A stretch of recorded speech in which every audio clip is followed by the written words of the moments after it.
ANP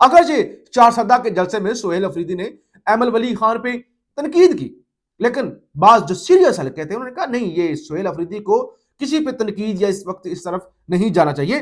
تو یہ مطلب ظاہر ہے اے این پی، اور ابھی بھی انہوں نے کہا ہم جو ہے وہ کسی قسم کی اس طرح کی جو ہے نا خرید و فروخت اس کا حصہ نہیں بنیں گے. تاج آفریدی ان کو اپوزیشن کی جانب سے نامزد کیا گیا ہے، بتایا جا رہا ہے جی ارب پتی ہیں اور 20 سے 24 لوگ ان کو خریدنا پڑیں گے اگر انہوں نے سینیٹر بننا ہے. تو بہرحال ایک طرف خرم ذیشان ہے اور دوسرے تاج آفریدی ہیں، اے این پی نے بائیکٹ کر دیا ہے.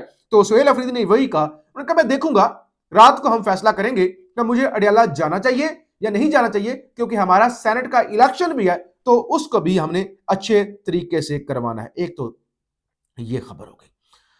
دوسرے نمبر پہ خبر یہ ہے، وزیر اعلیٰ سہیل افریدی کا توہین عدالت کیس دائر کرنے کے لیے عدالت کو خط.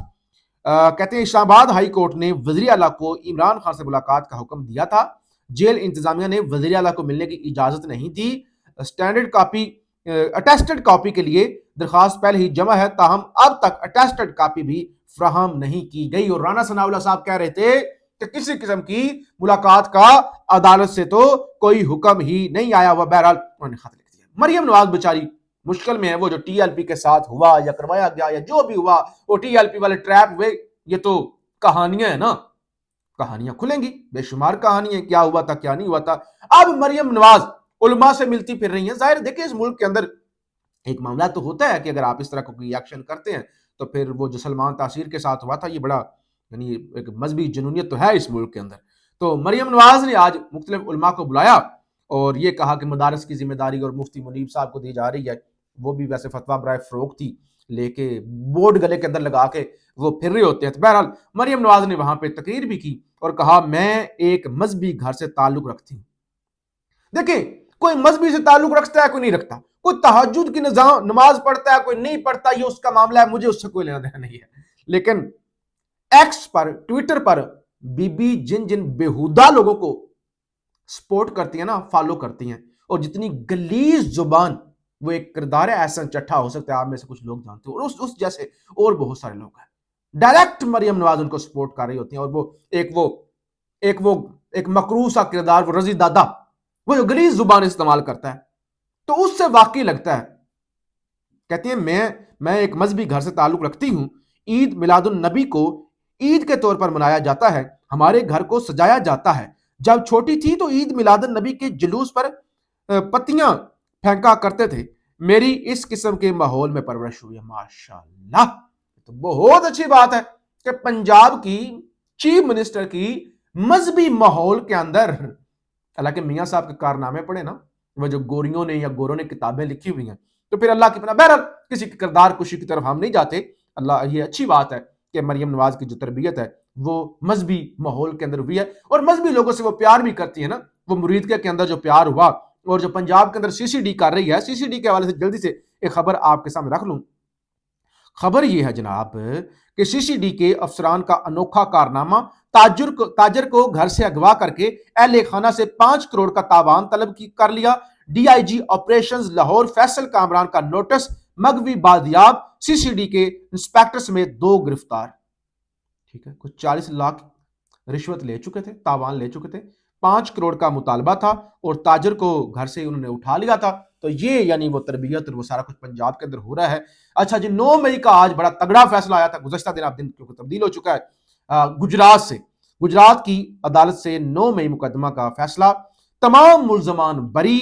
عدالت کے 9 مئی مقدمے میں نامزد تمام ملزمان کو شواہد نہ ہونے کی بنیاد پر بری کر دیا. ملزمان میں سابق ممبر صوبائی اسمبلی چودھری سلیم سرور جوڑا سمیت 30 پارٹی ورکر شامل تھے. تو یہ گجرات کی ہسٹری کا اور یہ گزشتہ کچھ دنوں کا 9 مئی کا ایک تگڑا فیصلہ ہے کہ عدالت کی جانب سے کہا گیا ہے کوئی ثبوت نہیں ہے، کوئی شواہد نہیں ہے، لہذا سب کو بری کیا جاتا ہے. اسلام آباد میں ایک استعفے کی گونج ہے. وہ جو registrar supreme court Salim Khan, وہ کافی متنازع ہو چکے تھے، تو اب خبر ہے registrar supreme court Salim Khan نے مستعفی ہونے کا فیصلہ کر لیا. 45 دن کی تعطیلات کے بعد کل چیف جسٹس یحییٰ آفریدی کو مل کر استعفیٰ پیش کریں گے. تو یہ کافی متنازع ہو گئے تھے، پھر ان کو چھٹی پہ زبردستی، جیسے بھی چھٹی پر بھیجا گیا، اور اب یا خان صاحب لیکن خود ہی لگایا تھا، تو اب ان سے استعفیٰ لے لیا گیا۔ اچھا حال کیا ہے؟ میں نے آپ کو بتا دیا کہ افغانستان کے ساتھ چیزیں ٹھیک نہیں ہیں، ڈھاکہ میں پاکستانی سفارتکار پر حملہ ہوا ہے۔ اب ویلوگ لمبا ہو رہا ہے، میں نے پوری تفصیل آپ کے سامنے رکھنی تھی۔ 4 بنگلہ دیشی ملازمین نے پاکستانی اعلیٰ افسر ڈاکٹر شہزاد افضل کو دفتر میں تشدد کا نشانہ بنایا۔ انہوں نے کیمرے شیمرے بند کر دیے اور پھینٹا لگایا پاکستانی افسر کو، اور افسر صاحب کہتے ہیں کہ بھائی یہ مجھ پر حملہ نہیں ہے، پوری پاکستانی قوم پر حملہ ہے، اور اب پتہ نہیں کیا کوئی مشکوک حرکت تھی یا ویسے ہی تعصب کے اندر انہوں نے حملہ کیا ہے، اس کی تو انویسٹیگیشن ہونی چاہیے۔ اگرچہ کہا جا رہا تھا حسینہ واجد چلی گئی ہیں، تو اب انڈیا کی انوالومنٹ ختم ہو گئی ہے، تو اب ہماری بنگلہ دیش کے ساتھ جو سنہری تعلقات ہیں نا وہ شروع ہو چکے ہیں، لیکن بنگالیوں نے پاکستانی افسر کو جو ہے وہ مارا ہے، جو کہ افسوسناک چیز ہے۔ آزاد کشمیر کے اندر ان ہاؤس تبدیلی کا معاملہ، پیپلز پارٹی نے وزیر اعظم کے امیدوار کا نام فائنل کر لیا ہے۔ مرکزی قیادت نے وزارت عظمیٰ کے لیے چودھری یاسین کی منظوری دے دی ہے، اور ہم نے تقریباً کچھ 4 دن پہلے آپ کو بتایا تھا کہ چودھری یاسین کو وزیر اعظم جو نیا ہے وہ بنایا جا سکتا ہے۔ بہرحال کل کا دن بڑا اہم دن ہے، اڈیالہ میں ملاقاتیں، سہیل افریدی آتے ہیں نہیں آتے، سپریم کورٹ کے اندر اہم سماعتیں، پھر جناب آپ کی اسی طرح سے ہائی کورٹ کے اندر اہم کیس لگے ہوئے ہیں، سینٹ کا الیکشن ہے، تو ہم کل بھی انشاءاللہ، بلکہ اب نیا دن ہے تو آپ کو رپورٹ کرتے رہیں گے۔ پاکستان زندہ باد۔